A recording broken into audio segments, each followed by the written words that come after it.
Good afternoon. Thank you, Duminder, for inviting me to do this talk.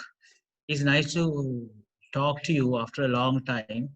Uh, in a way, it's good that I cannot see anybody sleeping. So we are going to talk about three patients who were diagnosed as having Takayasu arteritis, but they were not usual because their response to the initial uh, treatment strategies didn't work.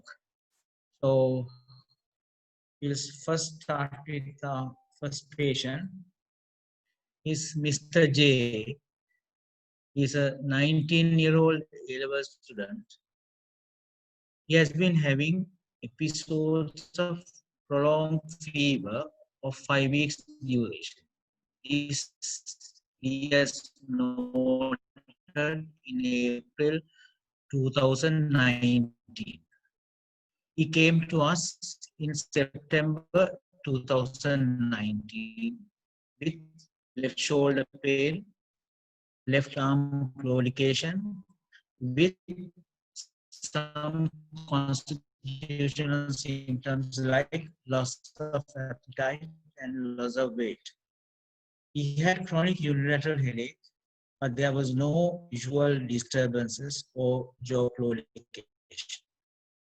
The rest of the inquiries were unremarkable. His past medical history was unremarkable.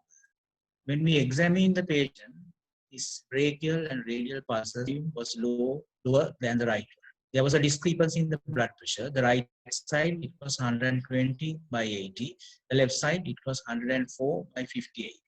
We heard a bruit over the left carotid artery, and the temporal artery pulsations were present. The shoulder examination was normal. With the investigations, like we saw normal full blood count with rapid ESR at 72 and an elevated CRP at 85 with normal liver enzymes and fasting blood sugar. So obviously that we wanted to do a CT aortogram. The CT aortogram that was done in September 2019 showed left subclavian stenosis.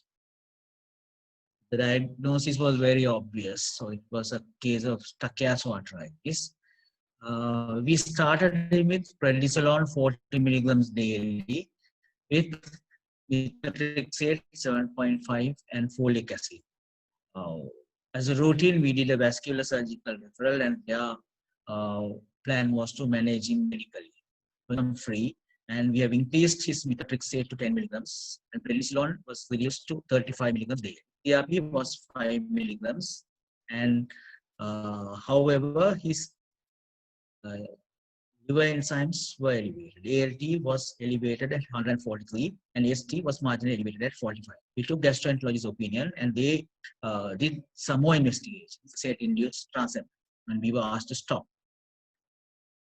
Once the liver enzymes were normalized, azathioprine 25 milligrams was commenced with prednisolone, the same dose, 35 milligrams daily. In early November 2019, he was symptom-free, but there was a difference between the blood pressures, and his ALT was 52 with AST was 34. CRP was normal at 3 milligrams per deciliter.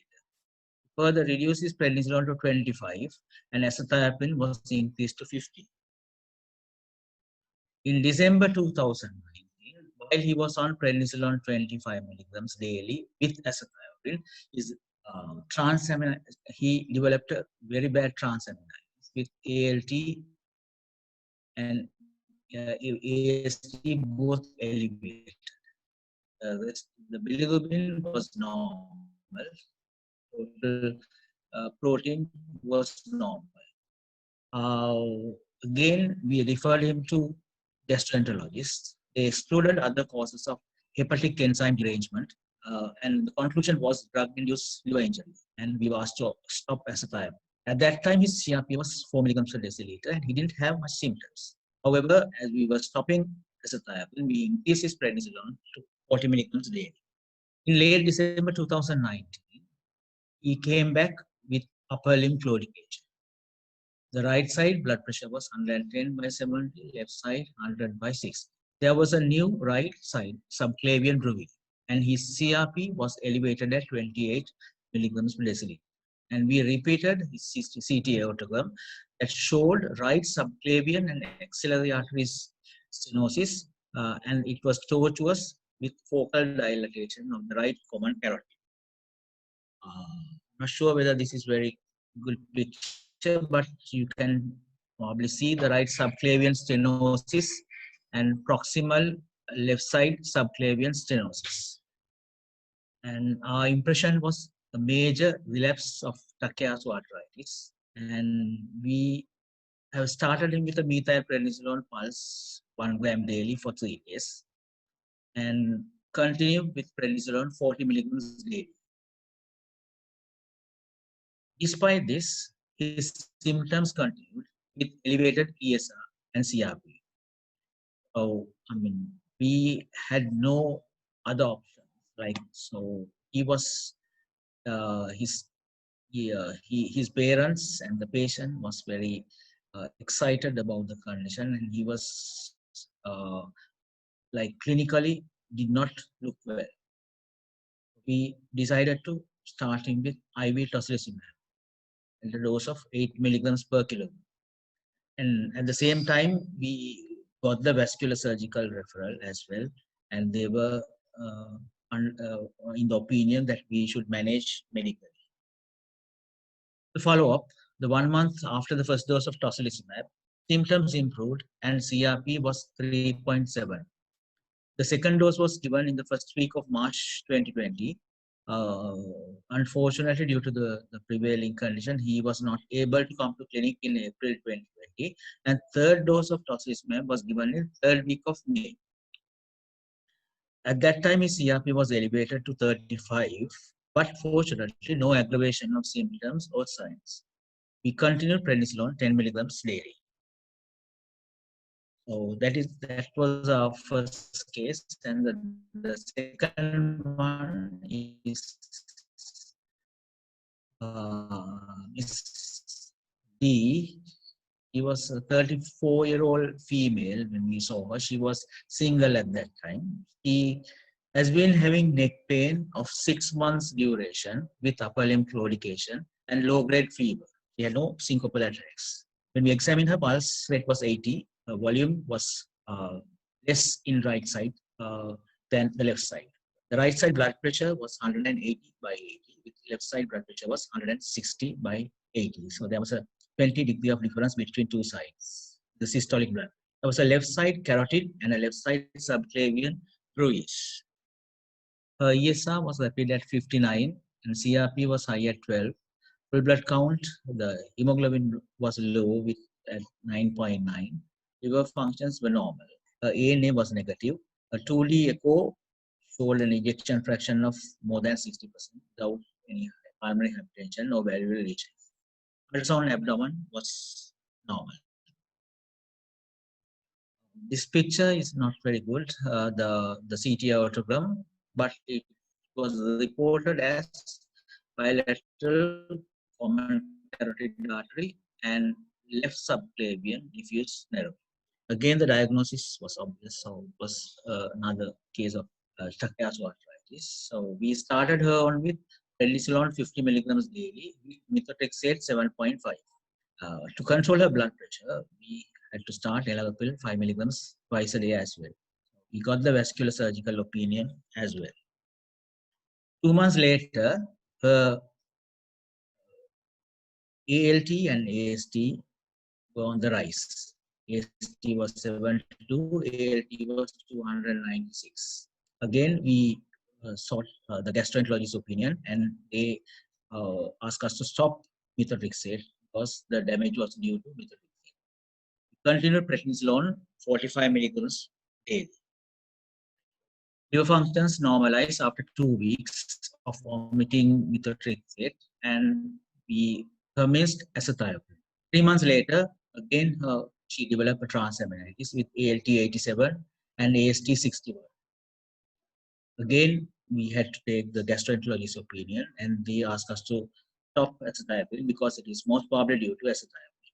And by that time, she was on prednisolone 25 milligrams daily, and we started her on with mycophenolate mofetil and increased to 1 gram twice a day.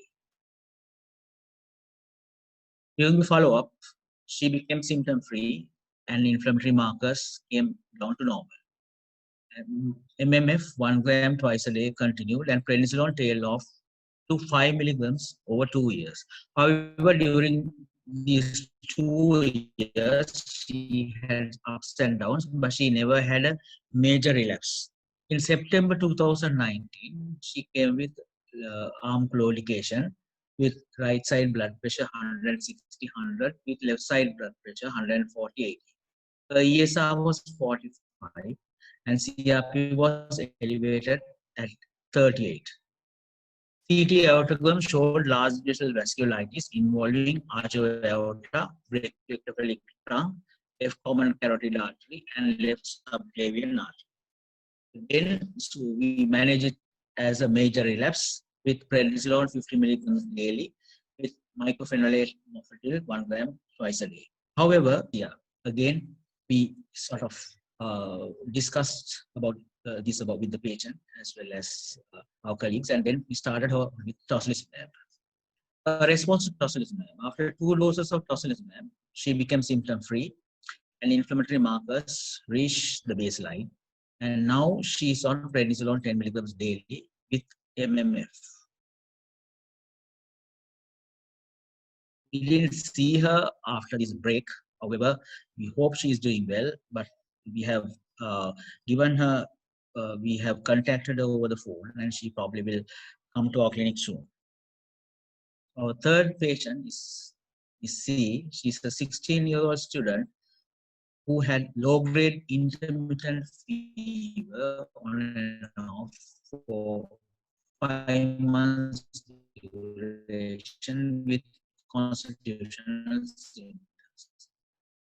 Later, she developed anterior neck pain and she had no claudication or syncopal attacks. With left 100/60. There was no pulse deficit. There were bilateral carotid bruise with right subclavian bruise. A full blood count showed a low hemoglobin. ESR was rapid at 120 and CRP was elevated at 77.5. Liver functions were normal.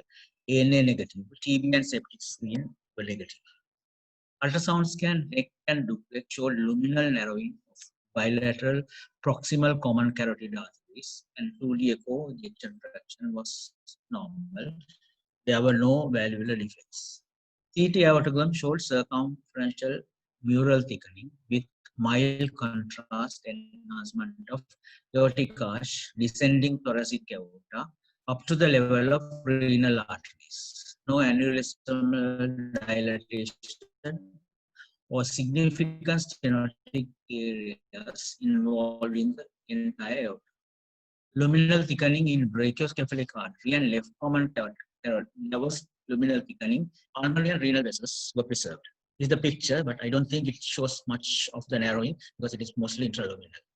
And we again started all with prednisolone 40 milligrams daily with methotrexate 10 milligrams weekly, and vascular referral was done.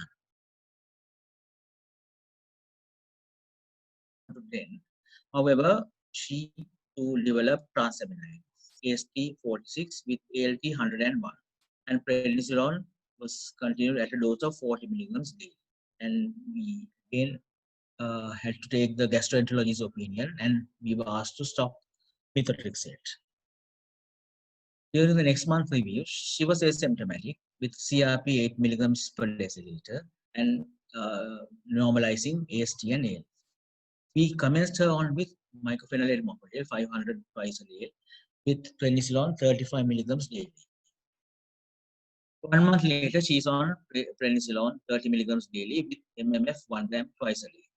3 months later, while on prednisolone 25 milligrams daily dose with MMF, she developed neck pain, low-grade fever, and systolic blood pressure difference more than 10, around 10 millimeters of mercury, with bilateral carotid artery bruise, with elevated CRP at 37 and ESR at 76. So we manage it as a major relapse with prednisolone 40 milligrams daily. MMF increased to 1 gram mane, 500 milligram noon, and 1 gram nocte. Symptoms improved, but CRP is still high at 17 milligrams per deciliter. We have not done anything afterwards because this happened in February or early March. So we are planning. We are going to see her soon, and whether to give biologics or not is doubtless. We are still not have taken a decision. So in summary, all three patients relapsed when we tried tailing of steroids. First and second patient developed transaminitis for methotrexate and azathioprine. Third patient developed transaminitis for methotrexate. Obviously, like it is not only the tailing of steroids, but we were not able to continue steroid sparing because of the transaminitis they developed. So look at the timeline. This is the case number 1. So we the symptoms started in April 2019, and we saw the patient in September 2019. And the patient was on prednisolone 30 plus methotrexate, developed transaminitis. And then we converted to prednisolone plus azathioprine, again transaminitis. Then only we decided to give him tocilizumab. The patient 2, he was first diagnosed in July 2016, and we saw her March 2017. She was started on prednisolone and methotrexate.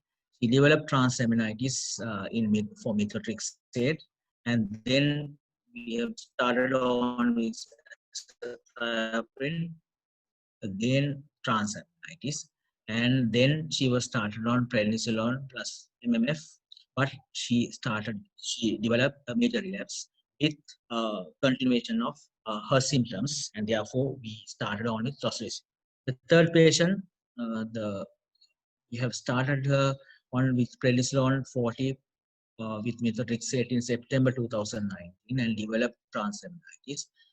Again, she was given azathioprine and transaminitis, and now she is on MMF, and we are waiting to see how how her disease is getting controlled. So our problems are, one is definitely a compliance to steroids. We don't know whether they are taking, because they hear horrifying stories about steroids, and they are young people, and they are worried about their body image and all that. They know when they take high doses of steroids, they put on weight and all. The patient number 1 is doing A levels and going back to school, and he would like to go back to school and go to his extra classes as soon as possible.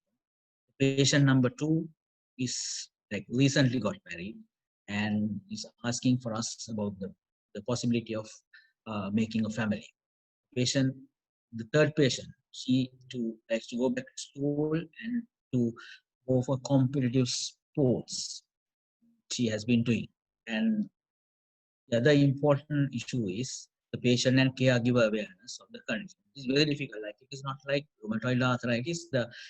We don't see anything outside. It's the symptoms, and we have to sort of explain, and we have tried it many times, but sometimes it is difficult to tell them what is happening inside. So it's for you. Think about it. Thank you. And I hand over now to Dr. Surendra Silva, continue with the management.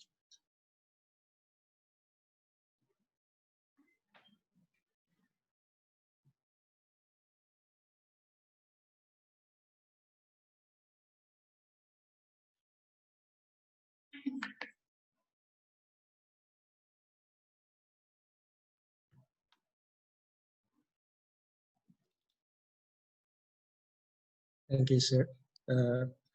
I would like to consider as a privilege to present in this forum and the first webinar of the college. I would like to thank the college for giving me this. So I will be talking about the management of Takayasu arteritis. So my objectives in this lecture would be to describe the diagnostic approach to Takayasu arteritis, to describe the epidemiology of Takayasu arteritis, and to evaluate the common present symptoms, and to discuss about the recommended imaging modalities, and to discuss the management options available for Takayasu arthritis. As as you all aware about the vascular tree, and Takayasu arthritis falls under large vessel vasculitis. So I'm not going to talk in detail about it. And this is the 2012 Chapel Hill Consensus Conference nomenclature about the vasculitis. You all can see that the Takayasu arthritis falls under the large vessel vasculitis category. So, according to the definition of 2012 Chapel Hill Consensus Conference, it's an arthritis involving the branches of aorta, which is of granular matters in nature, and the onset is of less than 50 years of age. So, the ACR criteria actually it's a classification criteria used for research purposes. So it includes the age of onset as less than 40 years, and claudication of the extremities, decreased pulsations of one or both brachial arteries, and difference of at least 10 millimeter mercury in systolic blood pressures between the arms, and RUI or one or both subclavian arteries or the abdominal aorta, and arteriographic narrowing or occlusion of the entire aorta or its primary branches, which is not due to arteriosclerosis, fibromuscular dysplasia, or other causes. So if a patient is having 3 out of these 6 criteria, arthritis, but it is not a diagnostic criteria, it is a classification. When we talk about the epidemiology of Takayasu arthritis, we can see it as the name implies, it is more common. It is originated from Japan, like it was found the first patient was found in Japan, and it is commonly seen in other countries like China, India, and Southeast Asian countries. And the median age of presentation is 25 years. The commonest presenting complaint is the claudication of limbs. It's more in arms than the legs, and also reduced or absent pulsations and carotid builds. And also there can be hypertension as a result of involvement of the narrowing of the aorta as well as the renal arteries, and carotidynia, light headache's, and asymmetric arm blood pressures.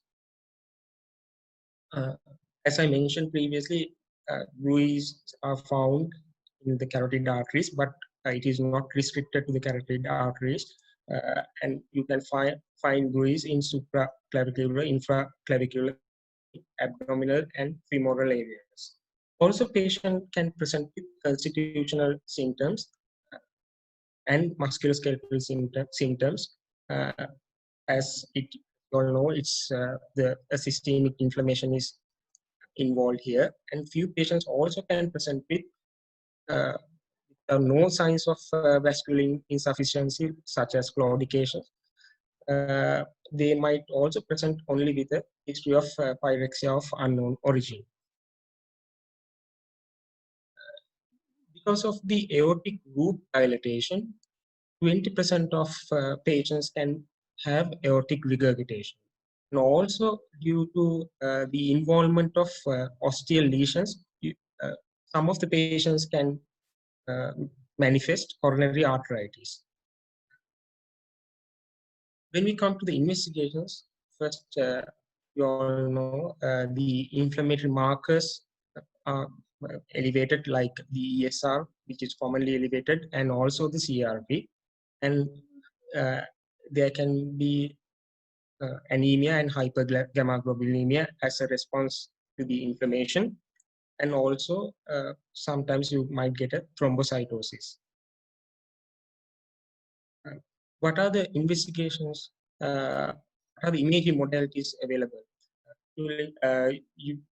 One should confirm the diagnosis of Takayasu arteritis by doing the imaging. So a suspected diagnosis of large vessel vasculitis should be confirmed by imaging modalities such as ultrasound scan, CT, PET, or MRI of the aorta and extracranial arteries. So what is the best imaging modality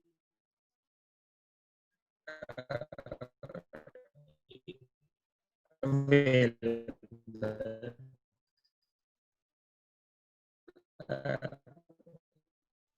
The recommended first line in imaging modality is the MRI to evaluate the neural inflammation, or as you all know, Takayasu arteritis involves the younger population. So MRI is a technique without exposure to radiation, so it is preferable. And also, besides MRI, enables the assessment of vessel wall and luminal changes, which are both relevant for Takayasu arteritis. And also, in one study, they have shown that it has a sensitivity and a specificity of 100% compared to conventional angiography, which has used as a reference standard. This diagram shows the narrowing of isthmus of the aorta and as well as the abdominal aorta. This is a MRI angiogram of the aorta and its branches. What are the drawbacks of MRI? Actually, in this our setting, the availability of MRI is the most important restriction, as opposed to we find it easier to get a CT angiogram done. And in one small study, it has been shown that the CT angiogram also has sensitivity and higher sensitivity and specificity for the diagnosis of Takayasu compared with the conventional angiography. This is a cross-sectional view of the CT contrast enhanced CT scan, and you all can, if you all can appreciate the vessel wall thickening, which is shown in this diagram with the arrows.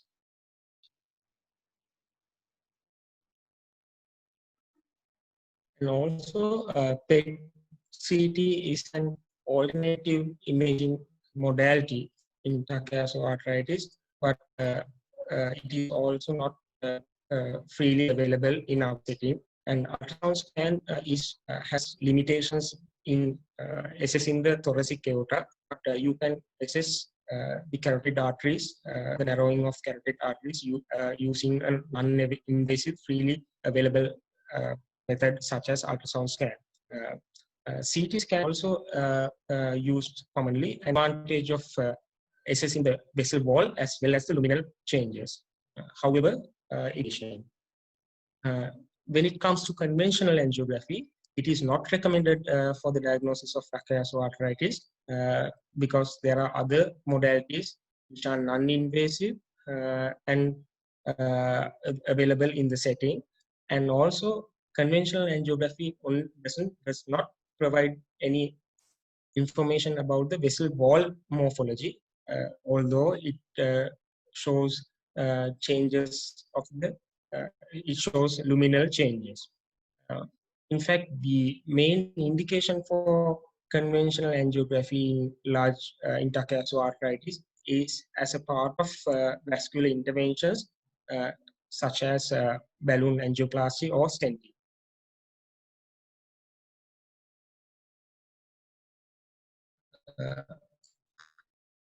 in certain situations where clinical and laboratory parameters are inconclusive, we could use imaging in the management of patients with Takayasu arteritis, and is considered as the first line. The primary choice between these modalities depends on the clinical situation, local availability, and the expertise. And in patients with Takayasu arteritis, MRA and CT angiogram is used to assess the long-term monitoring of structural damage.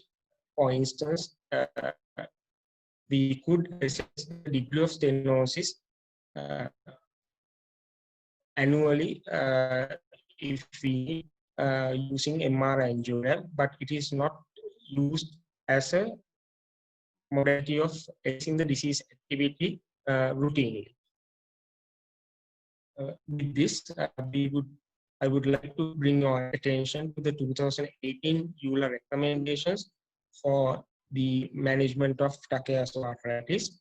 First, I would like to highlight few definitions.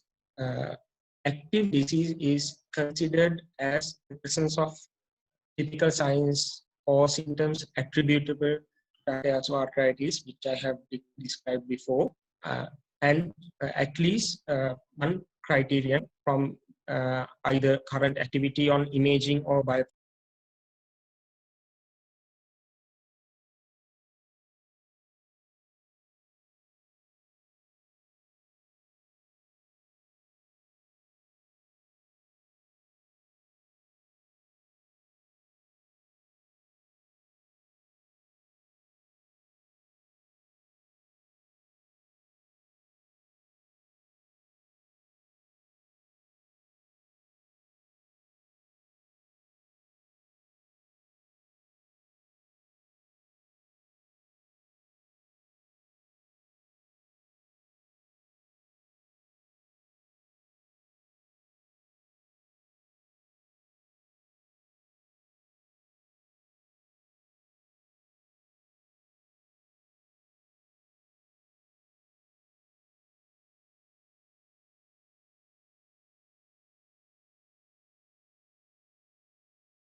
resulting detected by imaging.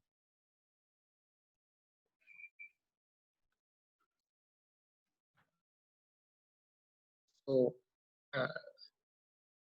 corticosteroids are considered as the first line of therapy to begin with, and if there is active disease or a major relapse, high dose corticosteroid therapy such as 40 to 60 milligrams per day of prednisolone or equivalent should be commenced immediately for the induction of remission in activities. Once the disease is controlled,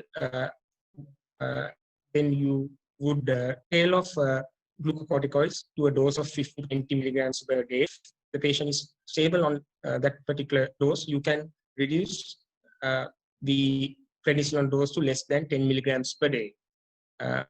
In fact, there are no studies comparing different regimes of glucocorticoids tapering protocols, but the guideline is recommending a dose of 40 to 60 milligrams as the initial dose. Yet, if the disease is more localized, involving only one segment, then a lower dose of glucocorticoids, such as 25 to 30 milligrams per day of prednisolone, can be initiated. Along with glucocorticoids, it is recommended to start on There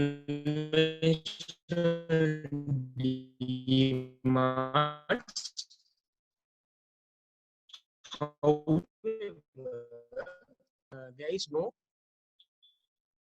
strong evidence for DMARS in Takayasu arthritis. There are some uncontrolled protective and retrospective DMARS. Out of the DMARS, the methotrexate, leflunomide, mycophenolate mofetil, azathioprine, and cyclophosphamide is recommended. However, since it is a disease of affecting young female population, regimes, drugs such as cyclophosphamide are not recommended as the initial treatment because of its gonadal complications. Despite overall low quality of evidence for DMARS, it is recommended as an adjunctive treatment with the conventional immunosuppressant discussed in the 2018 EULA recommendations. Phase 1 is the commencement of glucocorticoids at a dose of 40 to 60 milligrams per day, and tailing it off, as I have mentioned before, along with the conventional synthetic DMARS.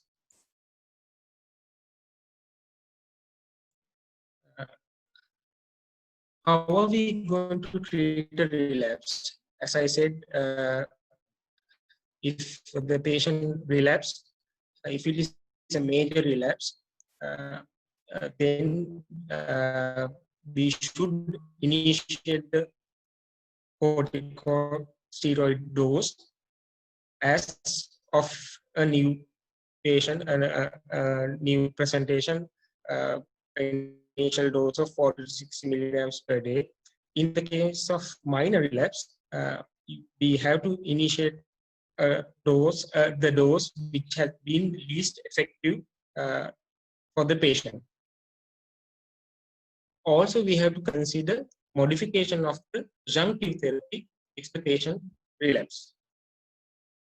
Also, we might have a scenario of elevated inflammatory markers without other evidence of active aortic inflammation. So in that case, we always should find the causes for find other causes for elevated inflammatory markers such as infections, and they should be ruled out. If all other causes have been ruled out, then wall inflammation.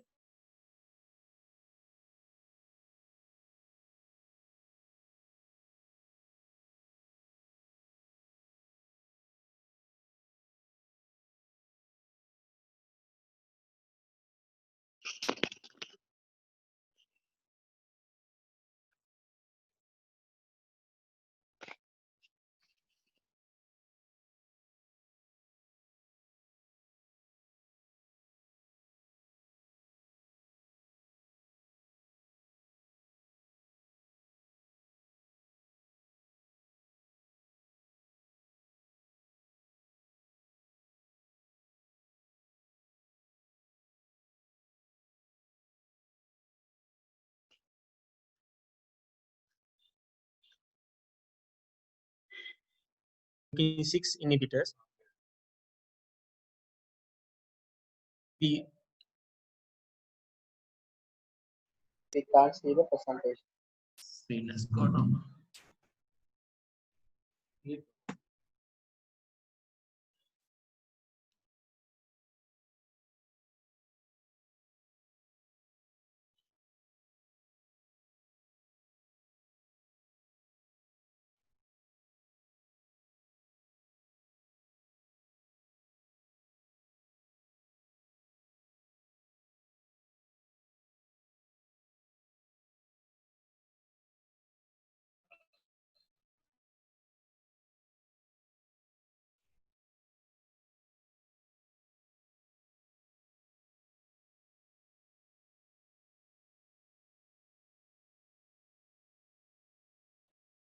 sorry for technical.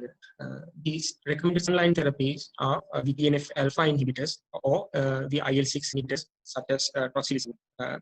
And this is one. In this trial, they have this trial had been done in Japan. It's a double-blinded study comparing the interleukin-6 inhibitor tocilizumab with a placebo in a patient population who had been induced into remission using glucocorticoids therapy, and the primary outcome they have measured is the time for a relapse. So in this study, they have the tocilizumab had almost met the primary outcome, even though the p-value is slightly above the cutoff. So in this, this is a study which is a randomized trial using tocilizumab. The p-value is not so much convincing, yet the guideline is recommending tocilizumab as a label trial, which they have studied infliximab for the management of as a second-line therapy. So the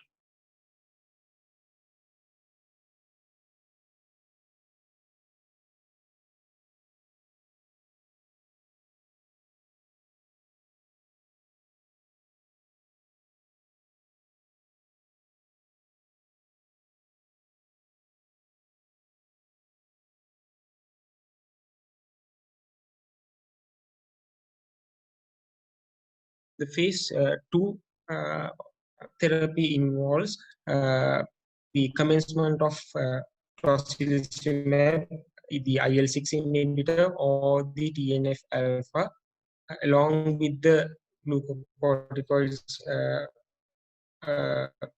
starting dose of 40 to 60 milligrams of prednisolone. Then once the patient is in remission, we can taper glucocorticoids, and after some time we can taper the biologics as well.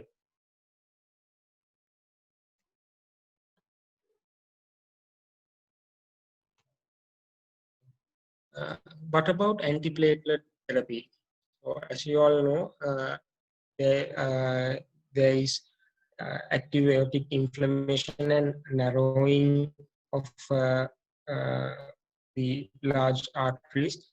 But however, antiplatelet therapy or anticoagulant therapy should not be routinely used for the treatment of Takayasu arteritis unless there is a compelling indication such as coronary heart disease or cerebrovascular disease.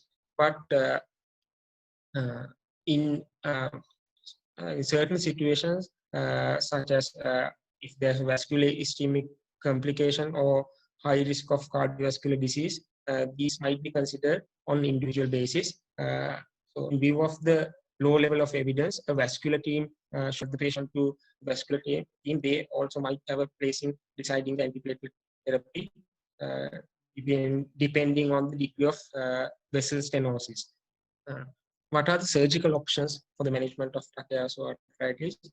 In fact, undertaking a surgical intervention in patient with active disease is not recommended, as there is evidence of rupture. So any surgical intervention should be done in a state of disease remission. So endovascular interventions such as transluminal angioplasty and stenting are most commonly undergone in short segment arterial stenotic lesions, but not for multiple lesions. So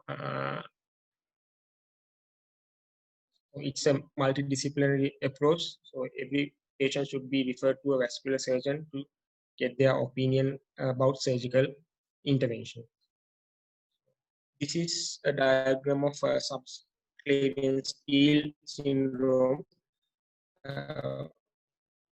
What is described here is the proximal narrowing of the proximal subclavian artery, proximal to the vertebral artery, and there is compensation from the contralateral side. So this is the subclavian steel phenomenon. If this phenomenon is overwhelmed, there is cerebral ischemia. So it is an indication for surgical intervention. So how are you going to monitor the disease activity? Should be first based on the symptoms and the clinical findings, such as looking for a new bruit, and also the inflammatory markers. And there is a risk of relapse during the tailing off of steroids. So the follow-up visits should be frequent, as every 1 to 3 months during the first year. And once the patient is in remission, we can reduce the frequency of follow-up visits. And as I said previously, routine imaging for disease activity assessment is not recommended.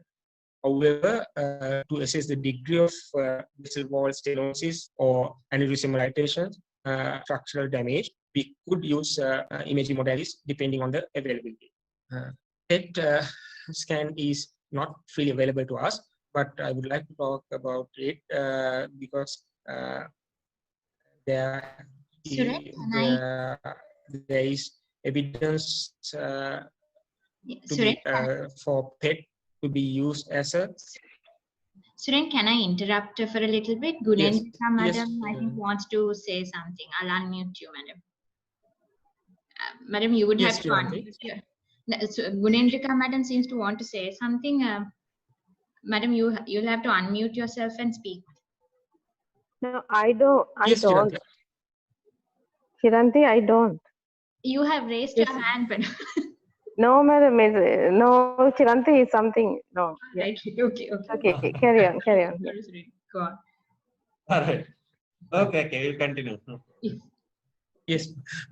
I would like to talk about PET because they have mentioned about FDG PET scan as a imaging biomarker because it shows the vascular inflammation, the evidence of vascular inflammation during clinical remission, which is associated with future clinical relapse. So it can shows this. It shows these hot segments. So it can be used as a potential imaging biomarker, probably in the future when we have the facilities to do PET scanning. But the drawback is the unavailability of the PET scan.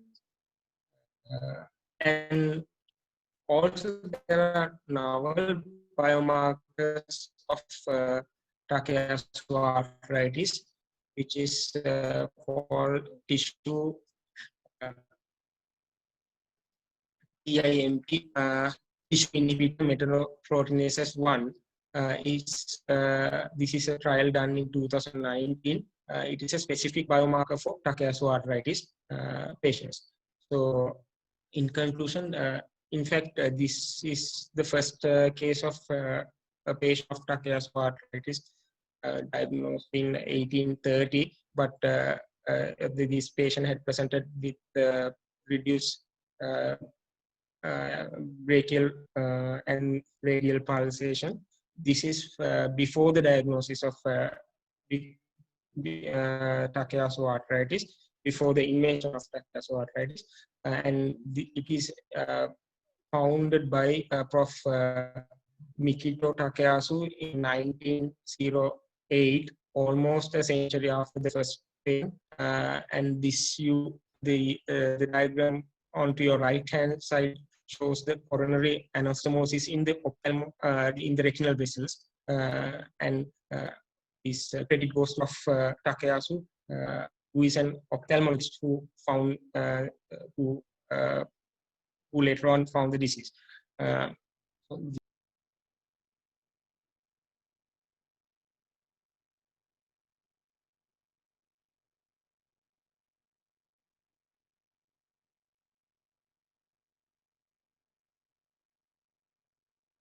Sorry, there was another break. We are not off. Actually, there were a few breaks in between, but you didn't miss anything because it was noticed from this side, and we started from the whatever it was at that level. So don't worry about those breaks. Anybody having a question, you can type them on a chat and send across, so Chiran can read them out. Or anybody want to speak, you can go to the participant list, and bottom there is something called the hands up sign.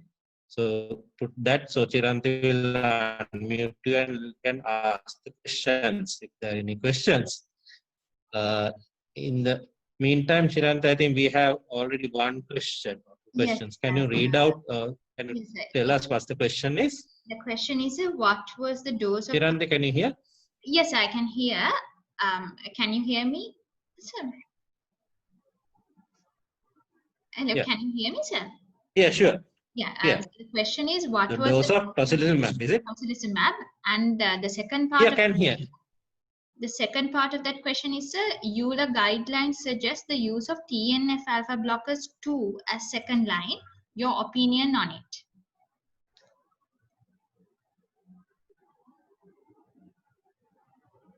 Right. The dose of tocilizumab is 8 milligrams per kg, and TNF-alpha inhibitors and IL-6 inhibitors. There are no studies comparing both TNF-alpha and IL-6. So they don't recommend one over the other as first the second line treatment, but they recommend both TNF-alpha plus IL-6 inhibitors as second line therapies. There are no trials comparing both. Heavyweight trials are not available. The dose is for 8 milligram per kg. How many do you give? Monthly? Monthly. Until remission. Until remission. Right. Okay. So, Chiranti, the question was that it's EULA is recommended as first line treatment, is it? No, it's a second line. Second line, and the opinion. Chiranti, can you hear? Yes, sir. No, the question was on the recommendation. Second line. On second So both line. are recommended as second line. Yes. Okay, right. Second line, actually both are there, so both can be used as some of the individually different trials have shown. I think both is, yeah? Yes. Yeah. And Any other questions there, or anybody else want to speak? Monica madam has a comment. Any hands up? Monica madam has a comment, sir. Madam, if you can unmute yourself and you can join the discussion. Yes. Hello. Hello. Yes, madam, we can hear you. Few years ago, Yes, Monica. one You can, thing yeah. meeting You actually can talk goes- now. We can hear. Yeah. Few years ago, in the APLA meeting, actually, they suggested to use 3 doses of tocilizumab and then to start on MMF for like first line treatment, severe tocilizumab, like hit and run, 3 doses monthly and then MMF. But probably after that study didn't show statistically significant results.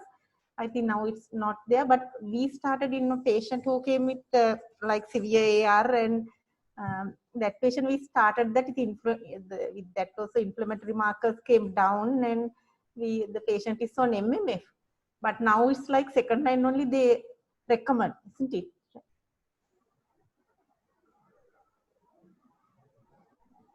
Yes, madam. Now they have recommended biologics, either TNF alpha or IL-6 inhibitors, the tocilizumab as second line, as first line, corticosteroids and adjunctive therapy with DMARDs.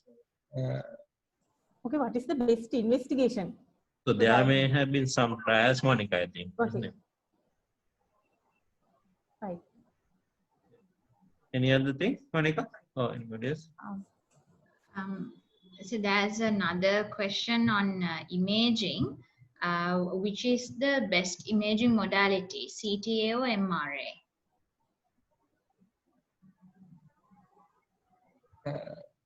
Yeah, the best would be MRA, but it is not freely available.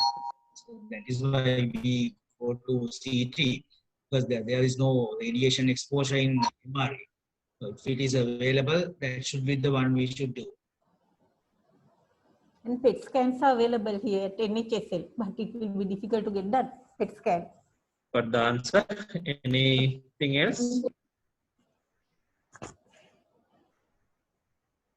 Yeah, we actually to our second patient, we have requested the PET scan. She underwent that. We didn't get the reports yet from NHS.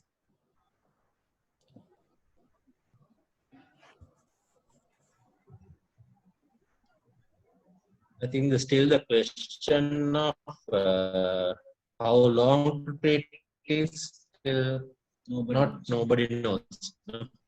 That's the main issue with these young patients who, when they will stop and come, we don't know. So if the patient is not responding to IL-6 or TNF alpha inhibitors, then what should be next is posting doubts. They have not recommended. Any other questions? Anything else, Chiranti? Yes, so there's another question from Dr. Kusala. Out of the mentioned DMARDs, what is the best? And are there any head-to-head trials comparing the DMARDs?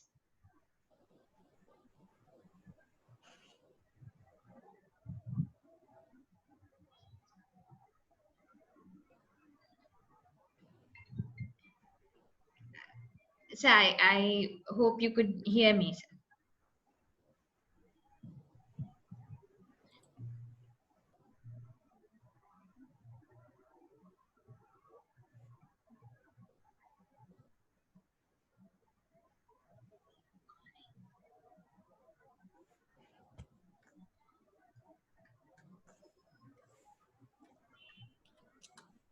So there's another question.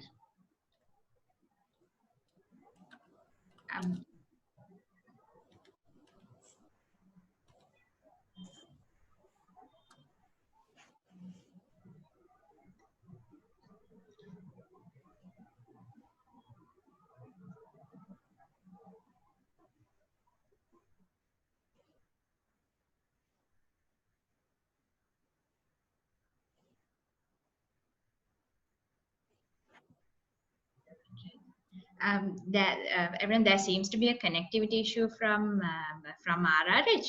They're still trying to connect, so we can keep the questions coming, and hopefully they'll be able to connect soon.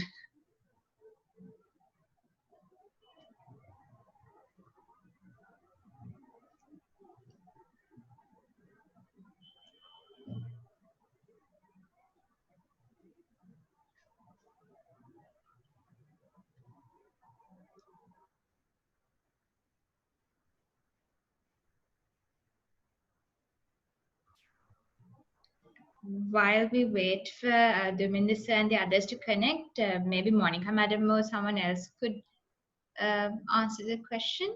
If anybody is happy to answer that question. The question was, out of the mentioned DMARDs, what is the best, and are there any head-to-head trials? Actually, we don't know about the trials, but I think MMF is better than MTX. There was a thing like that. I'm not sure about that, but we start MMF initially unless there are contraindications like young females wants to become pregnant. Right. So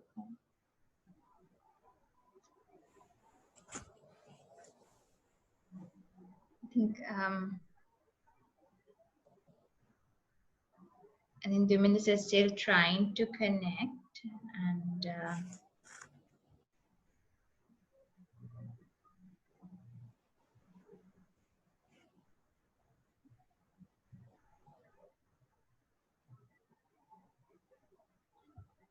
if Gunendrika madam or anybody else wants to add any comments to that, madam.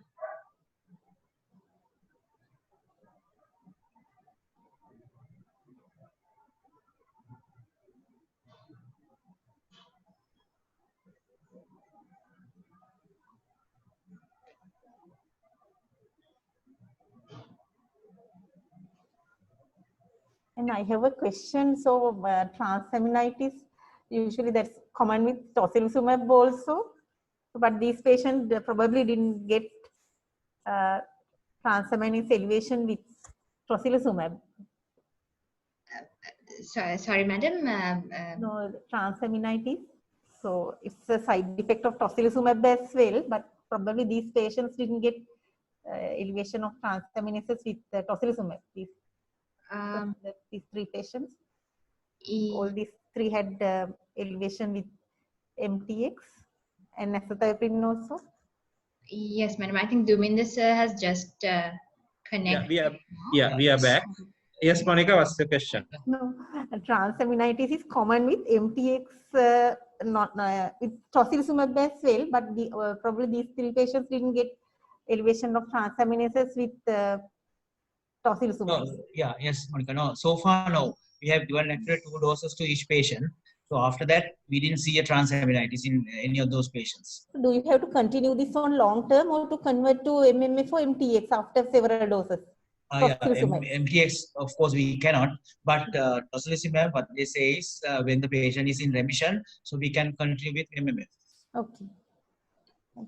So there is another question from Bernie.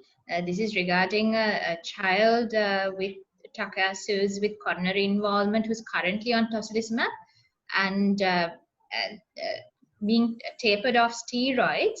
And the question is when to tail off tocilizumab. Well, I don't have the offhand guidelines, but like, I mean, for these adults, what they say is when the patient is in remission, we can stop it. Right. Giving a maintenance dose of something else. Yes. So we need something for maintenance of a conventional disease modifying. Right, sir. So if the inflammatory markers have sort of never been really that elevated, how can we monitor the patient, sir? Mostly the symptoms, like, I mean, it is not only the inflammatory markers. When we diagnose a relapse, there are some criteria. One is symptoms. Symptoms means the patient, what patients complain, as well as the features, like the signs, the blood pressure difference, and the claudication. Everything comes. Right. And imaging, so how often would you repeat it to monitor for progression or response? Routinely they don't recommend unless it is really, especially if it is going to be CT, they don't recommend. But if the MR angio is available, you can do it more frequently. But still, as a monitoring tool, they don't recommend imaging. Probably when the PET scan comes on, I think probably that could be a better monitoring thing, but I don't think it's been established yet as that. Right, thank you. Anybody else? Any other questions?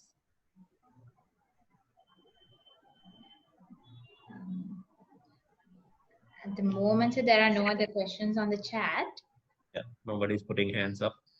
So yeah, I think we'll end the session now. I would like to thank both Duminder and Suren for the excellent presentation. And hopefully we had few technical hiccups. That is from this end, we have a little bit of sudden disconnection. But as I told you, we noticed from this end, so we have not. I don't think you missed any of the part of the presentations, and hopefully everybody enjoyed and about, without much of a technical difficulties. And I would like to again thank Chiranti for hosting this and giving this idea to do it. So we are hoping to have another next one on 19th of June in Friday. Dr. Sajit Trailangantilaka and Dr. Angela Vijayaratna will be presenting on that day. And maybe by July, first Friday, it will be again the usual presentation if things settles down. Else, we will have that one also on in July 1st Friday, and thereafter as the usual. If we have problems, we will be doing it on this. So you can send any comments on our WhatsApp group if there are any technical details or anything that we can improve on this, because we'll be doing at least one more or maybe two on in a Zoom. So Chiranta, hopefully you will be up to that and can help us that time sure. also. Sure, sir. Right. Okay. Thank you everyone for participating. Thank you very much. Thank you, sir.